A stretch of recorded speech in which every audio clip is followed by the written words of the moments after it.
Hello friends, हम पढ़ रहे थे राजनीतिक संस्कृति। पहले वाले वीडियो में अपन ने राजनीतिक संस्कृति का जो अर्थ है उसकी जो परिभाषाएं हैं और अमंड के द्वारा जो राजनीतिक संस्कृति के जो घटक बताए गए हैं या राजनीतिक संस्कृति के जो तत्व हैं, ये राजनीतिक संस्कृति की जो विशेषताएं हैं उनके बारे में अपन ने पहले पढ़ लिया है। इसके लिए आप पहले वाला जो वीडियो है उसको देख लें, मैं उसका सब्सक्रिप्शन में आप देख लें, उसको मैं लिंक छोड़ दूंगा, उसमें आप देख सकते हैं। तो आज का जो टॉपिक है वो है राजनीतिक संस्कृति और लोकतंत्र। राजनीतिक संस्कृति का जो टॉपिक था वो पूरा नहीं हुआ था, शेष रह गया था। वो जो शेष रह गया था उस टॉपिक को आज अपन देखते हैं। आज जो शुरुआत कर रहे हैं वो है राजनीतिक संस्कृति और लोकतंत्र। राजनीतिक संस्कृति और लोकतंत्र। देखिएगा, किसी समाज में संस्कृति में व्यवहार, मूल्य और ज्ञान की व्यवस्था है। यानी किसी समाज में संस्कृति, व्यवहार, मूल्य और ज्ञान की वह व्यवस्था है जो एक पीढ़ी से दूसरी पीढ़ी में हस्तांतरित होती रहती है। यदि अपन राजनीतिक संस्कृति की बात करें तो राजनीति में जैसे कि हमारे राजनीति से संबंधित जो ज्ञान है वो अपन एक पीढ़ी से दूसरी पीढ़ी में पहुंचाने का कार्य करते हैं, वो राजनीतिक संस्कृति हो गया। इसी प्रकार से हमारे जो रीति रिवाज है, हमारे जो संस्कार है, हमारी जो परंपराएं हैं, प्रथाएं हैं, खान पान, रहन सहन या प्रचलित जो विचारधाराएं हैं, यदि वो एक स्थान से या एक पीढ़ी से दूसरी पीढ़ी में पहुंचाने का कार्य कर रहे हैं तो सामाजिक संस्कृति हो जाएगी। जैसा भी आप इसे समझें तो क्या बताया आपको, किसी समाज में संस्कृति, व्यवहार, मूल्य और ज्ञान की व्यवस्था है जो एक पीढ़ी से दूसरी पीढ़ी में हस्तांतरित होती रहती है।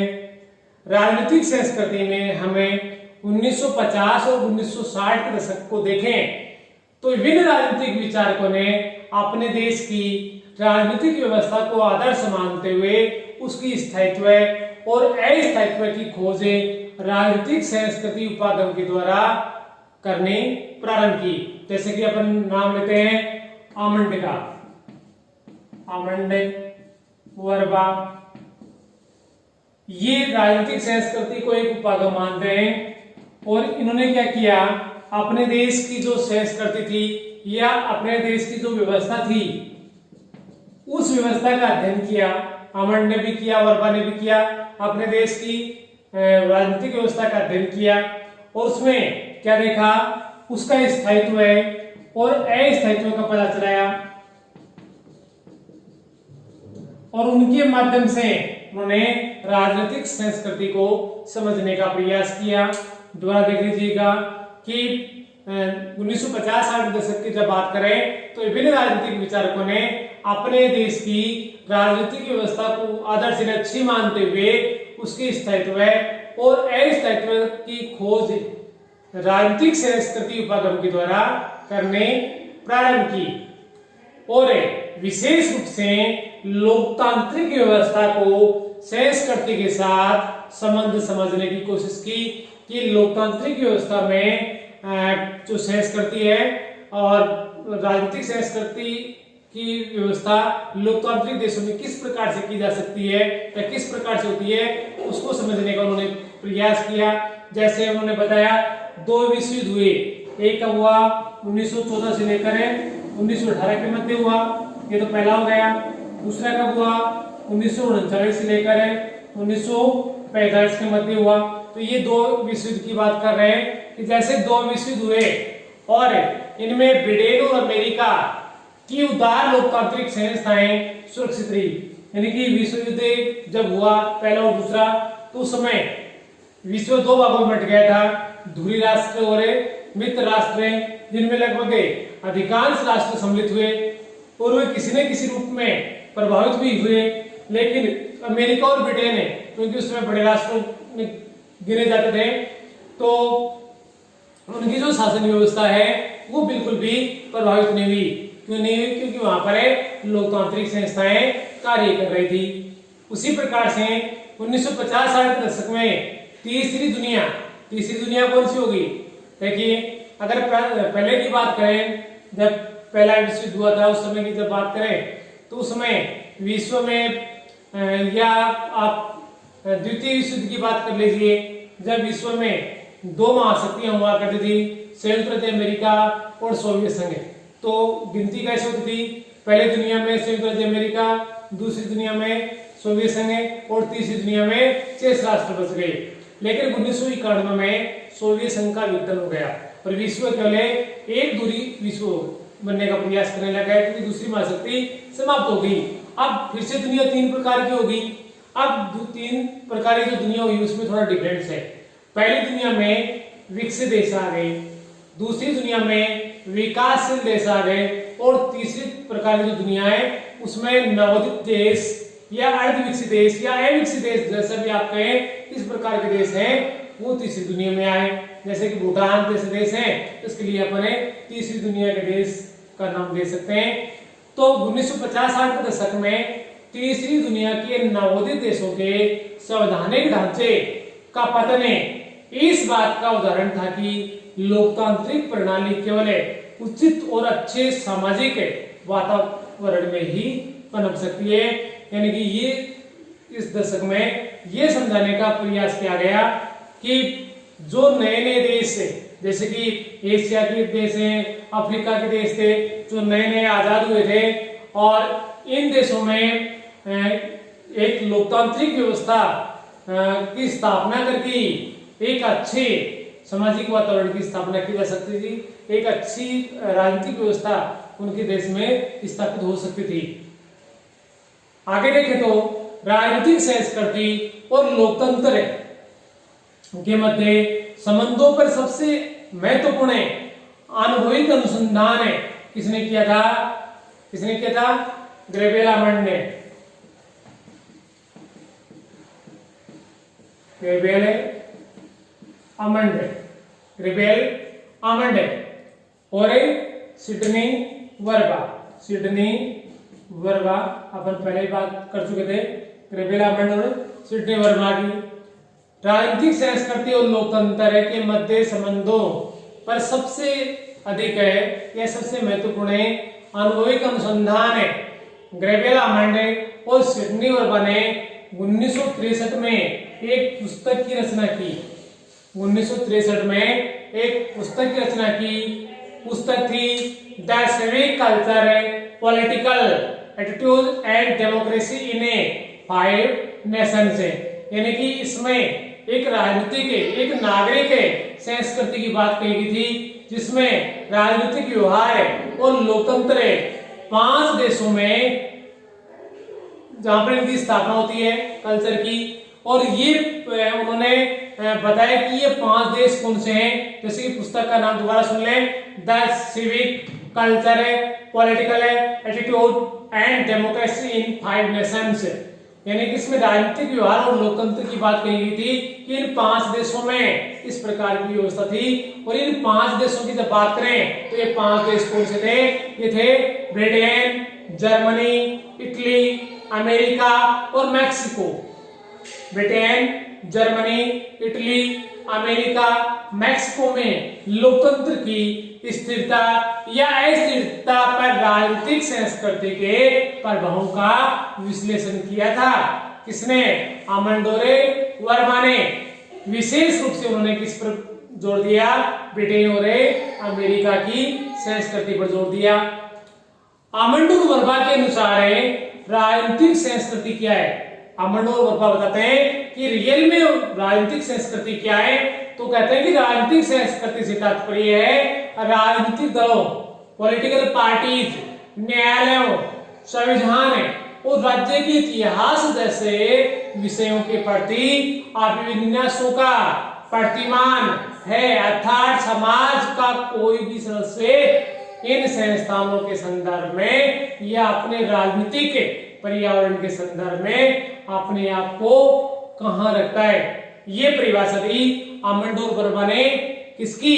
राजनीतिक संस्कृति की। क्या बताया कि राजनीतिक संस्कृति से तात्पर्य है राजनीतिक दलों, न्यायालयों, संविधान और राज्य के इतिहास जैसे विषयों के प्रति अभिविन्यासों का प्रतिमान, अर्थात समाज का कोई भी सदस्य इन संस्थाओं के संदर्भ में या अपने राजनीतिक पर्यावरण के संदर्भ में अपने आप को कहाँ रखता है। यानी राजनीतिक संस्कृति से तात्पर्य है तो राजनीतिक दलों का सदस्य हो, क्या उनको मन का प्रदान करता हो, न्यायालय में विश्वास रखता हो, संविधान को मानता हो या राज्य के इतिहास से किसी प्रकार से इत्तेफाक रखता हो, तो ये आमंडोलकर ने राजनीतिक संस्कृति को प्रभावित करने का प्रयास किया, परिभाषित करने का प्रयास किया। उसके बाद में चलते हैं अपने राजनीतिक संस्कृति के प्रकार।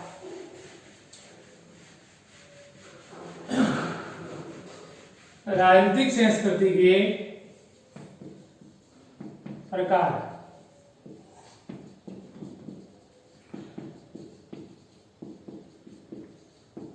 मुख्यतया आप देखें तो राजनीतिक संस्कृति के दो प्रकार हैं। राजनीतिक संस्कृति के दो प्रकार हैं। एक को आप कह सकते हो आवेदन संस्कृति। हालांकि कई राजनीतिक विचारकों ने अपने अपने प्रकार समझाने का प्रयास किया है। किसी ने 2 बताए, किसी ने 4 बताए। तो राजनीतिक संस्कृति को यदि एक प्रकार से रूप में देखा जाए तो 2 इसके प्रकार निकल कर आते हैं। एक तो बताया आवेदन संस्कृति और दूसरा इसमें निकल कर आ गया जनसाधारण की संस्कृति। जनसाधारण की संस्कृति राजनीतिक संस्कृति के नेट जीआर परीक्षा में प्रश्न आया हुआ है। राजनीतिक संस्कृति के प्रकार है आवेदन संस्कृति, जनसाधारण की संस्कृति। जैसे कि मैंने बताया कि अनेक राजनीतिक विचारकों ने अपने अपने प्रकार से राजनीतिक संस्कृति को परिभाषित किया, अपने अपने प्रकार बताए संस्कृति के, किसी ने कितने प्रकार बताए। लेकिन इनमें सबसे महत्वपूर्ण है जो क्लासिफिकेशन आता निकल कर है वो आता है आमंड का। किसका आता है? आमंड का। और आमंड ने राजनीतिक संस्कृति में राजनीतिक व्यवस्थाओं के आधार पर 4 प्रकार की राजनीतिक संस्कृति का उल्लेख किया। किसने? आमंड ने राजनीतिक व्यवस्थाओं के आधार पर 4 प्रकार की राजनीतिक संस्कृति के बारे में बताया कि राजनीतिक संस्कृति है वो राजनीतिक व्यवस्था के आधार पर कितने प्रकार की होती है? 4 प्रकार की होती है। और उनमें जो पहला बताया वो बताया आंग्ल अमेरिकी। किसकी बात कर रहे हैं? आमंड ने जो राजनीतिक व्यवस्था के आधार पर है राजनीतिक संस्कृति के जो 4 प्रकार बताए हैं उनमें की बात कर रहे हैं। और जिनमें पहला बताया आंग्ल अमेरिकी राजनीतिक व्यवस्था।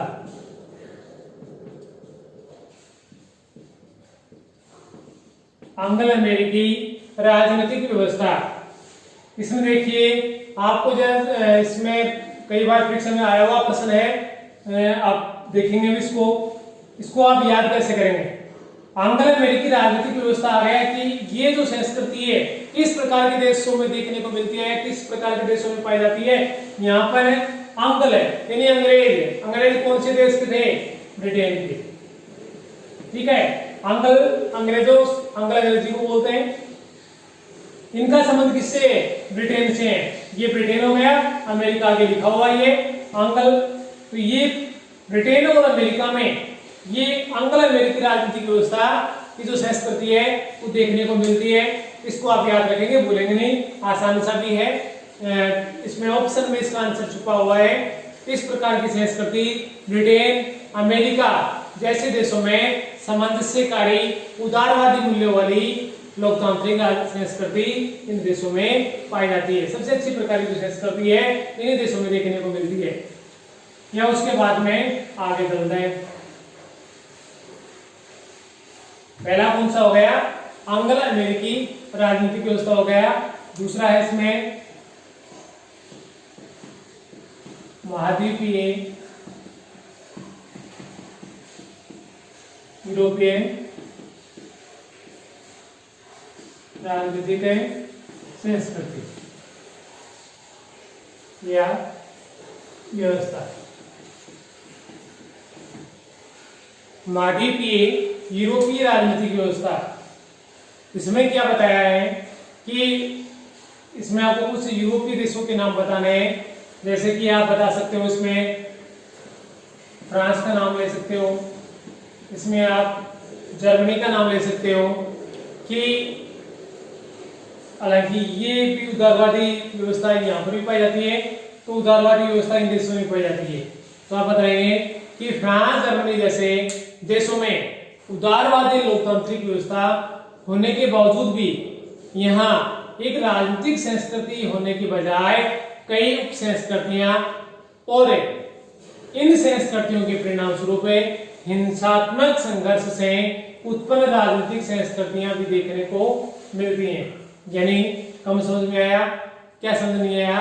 देखिए, फ्रांस जर्मनी यानी कि फ्रांस और जर्मनी जैसे देश हैं यहाँ इस प्रकार की संस्कृतियों में, और यहाँ पर उदारवादी लोकतांत्रिक व्यवस्था पाई जाती है। कहां पर है? अपन तो एक बार इन्हीं में दो देख लीजिए, फ्रांस और जर्मनी में उदारवादी लोकतांत्रिक व्यवस्था पाई जाती है।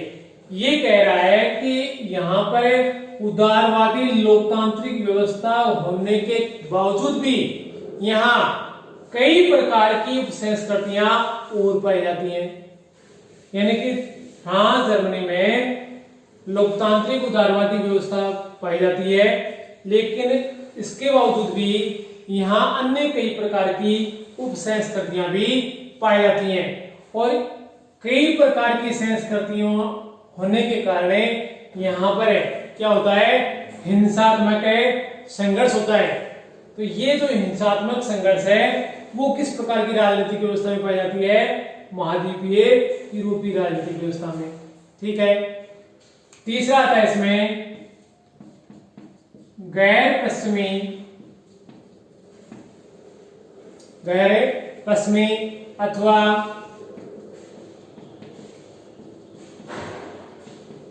पूर्व औद्योगिक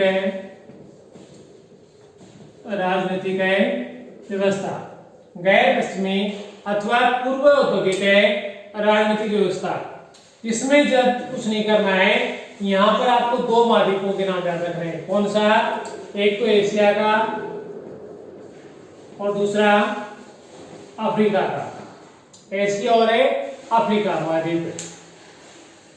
एशिया और अफ्रीका के अनेक पूर्व प्रदेश जहां औद्योगिक आर्थिक विकास है और लोकतंत्र है अभी भी अल्प विकसित अवस्था में है, इस प्रकार की जो व्यवस्था राजनीतिक व्यवस्था या राजनीतिक संस्कृति है ये गैर पश्चिमी अथवा पूर्व औद्योगिक राजनीतिक व्यवस्था में देखने को मिलती है।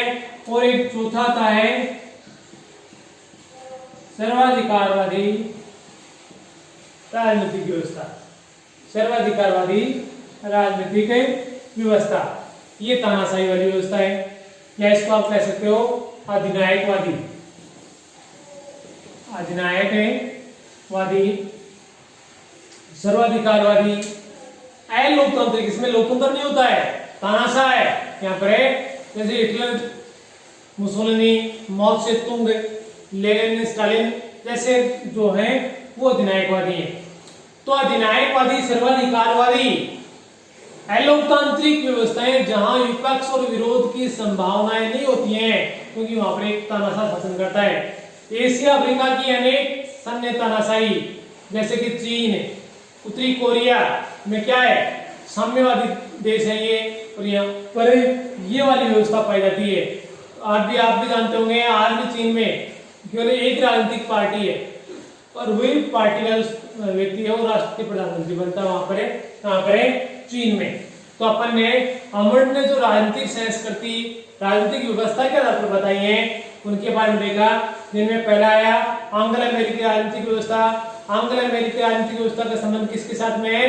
ब्रिटेन और अमेरिका जैसे लोकतांत्रिक उदारवादी देशों के साथ में। उसके बाद में अपन ने बात की महाद्वीपीय यूरोपीय राजनीतिक व्यवस्था की, जिसमें अपन ने बात की कि यहाँ पर फ्रांस, जर्मनी जैसे उदारवादी लोकतांत्रिक व्यवस्था होने के बाद भी यहाँ पर कई उप संस्कृतियां विद्यमान है, जिनके कारण हिंसात्मक संघर्ष होते हैं। ये संस्कृति की विशेषता है।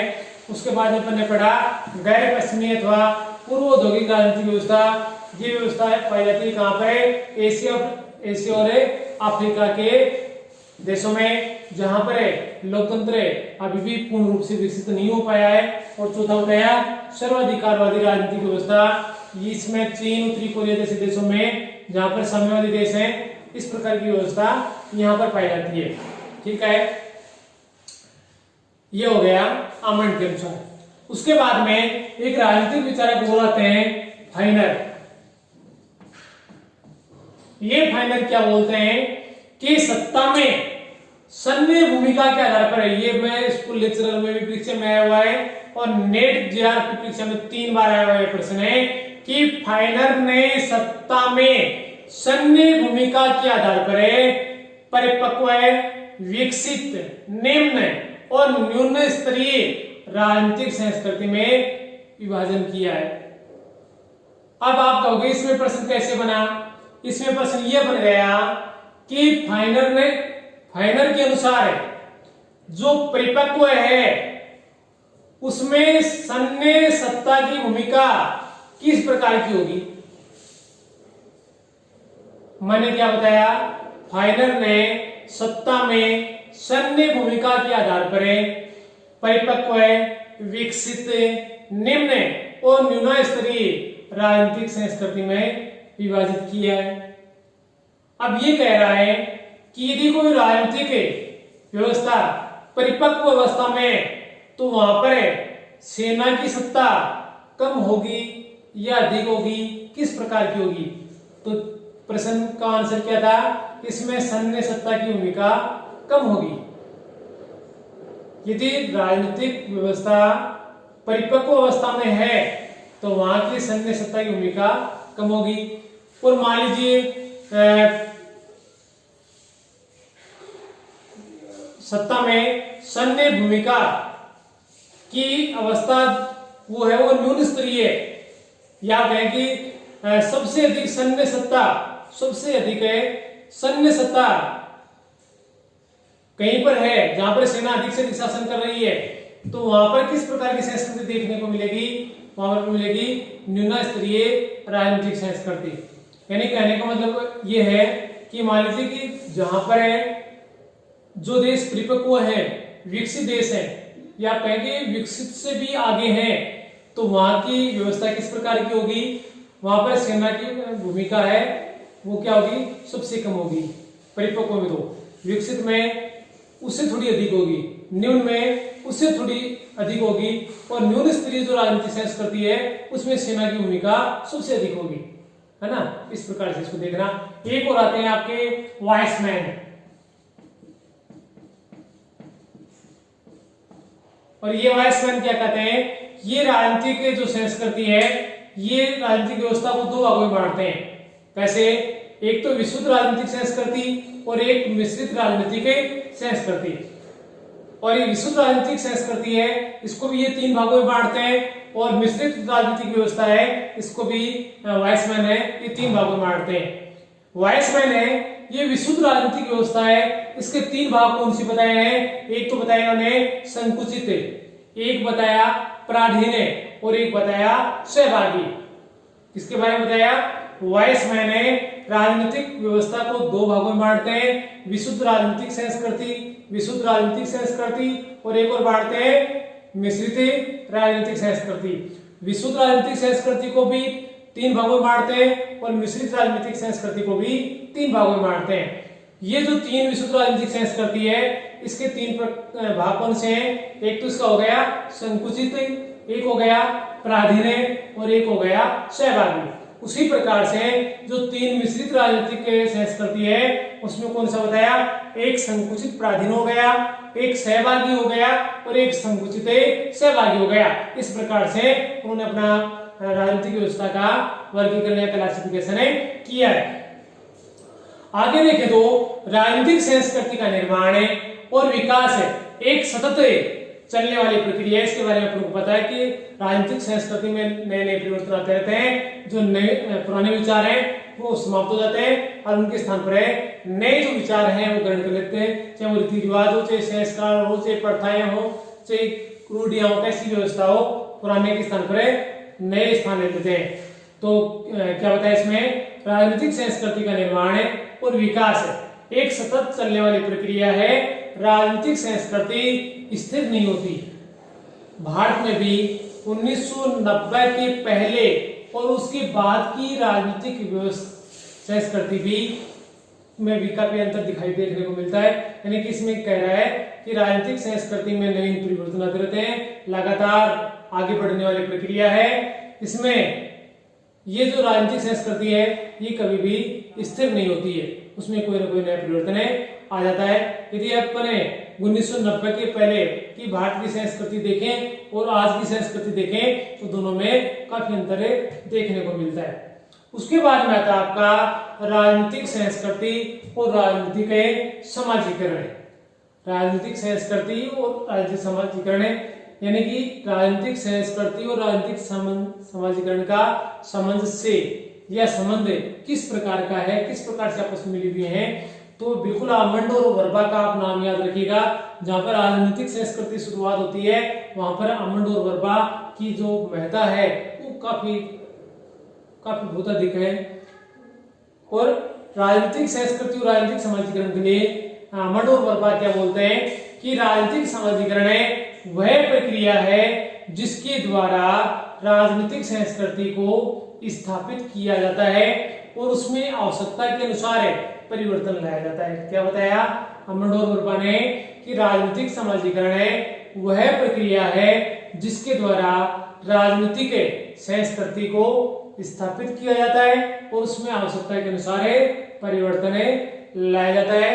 राजनीतिक समाजीकरण के द्वारा ही राजनीतिक संस्कृति के गुणों, उसके विश्वासों और मनोवेगों को भावी पीढ़ियों तक पहुंचाया जाता है। इस प्रक्रिया में कई अभिकरण भी सम्मिलित होते हैं, जैसे एक व्यक्ति है, उसका परिवार, उसकी मित्र मंडली, जहां पर वो शिक्षण संस्थाओं में कार्य करता है, या इनके अलावा जो धार्मिक संस्थान है, लोक संचार के साधन है, बहुत सारे समूह है या राजनीतिक दल है, किसी न किसी प्रकार से भूमिका निभाते हैं। आगे आप इसको यूं भी कह सकते हैं कि राजनीतिक समाजीकरण राजनीतिक स्थिरता को बढ़ावा देता है। लेकिन यदि किसी देश विशेष की राजनीतिक संस्कृति अनेक संस्कृतियों में बटी हुई है तो राजनीतिक समाजीकरण की प्रक्रिया को राष्ट्र निर्माण की आवश्यकता के अनुरूप ढालना अत्यंत आवश्यक हो जाता है।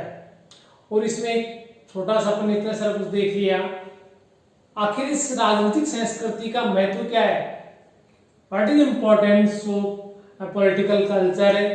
तो आप आमंड और वर्बा के बारे में बता सकते हो कि आमंड और वर्बा जैसे विचारकों ने राजनीतिक संस्कृति उपागम को निर्मित किया, उसका विकास किया और राजनीति विज्ञान के क्षेत्र में जब से राजनीतिक संस्कृति के अध्याय की शुरुआत हुई तब से राजनीतिक प्रणाली या संवैधानिक प्रणाली की स्थिरता और अस्थिरता के कारणों पर विशेष ध्यान दिया जाने लगा है।